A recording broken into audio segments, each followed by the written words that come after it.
It's the Linemakers on Sporting News.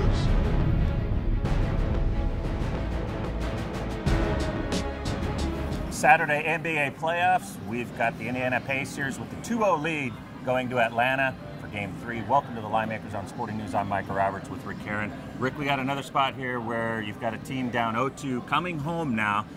Maybe not having the same kind of emotion in Atlanta that Boston we figure to have. But how does this fare for you and your thought process? Well, the Hawks haven't been exactly great at home. They're 25-16 at home, and they're 14-25-2 against the spread on their home floor for the year. But there is that factor when you're up, especially with a young team. Pacers are still a young team.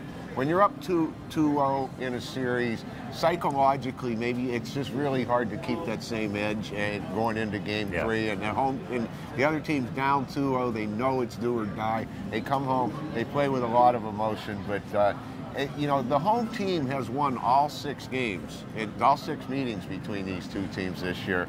The Hawks beat the Pacers 89-86 on November 7th in a low-scoring game, and then they beat them 109-100 on December the 29th. Pacers haven't been to Atlanta since December 29th. And we look at Atlanta in Game 2. I think they played as well as they could. They just got hit by a barrage of 3-pointers from George Hill. Who else was hitting?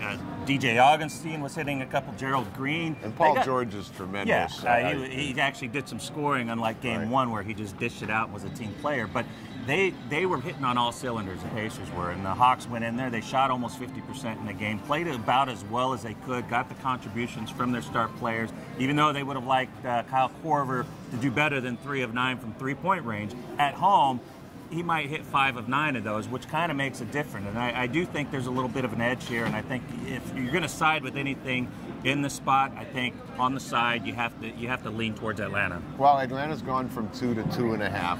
And my lean's going to be to the over, Micah. The last 5 meetings between these two teams, out of the 6 on the year, have all gone over the total. Total hasn't adjusted that much. 188 in Game 2, up to 190 here in Atlanta. They keep going over.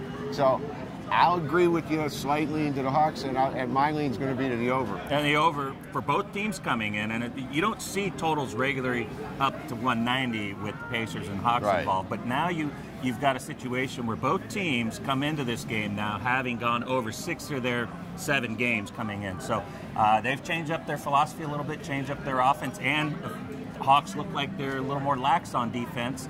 We'll see how that unfolds, but the over looks like the strongest play here with a small lean to Atlanta at home.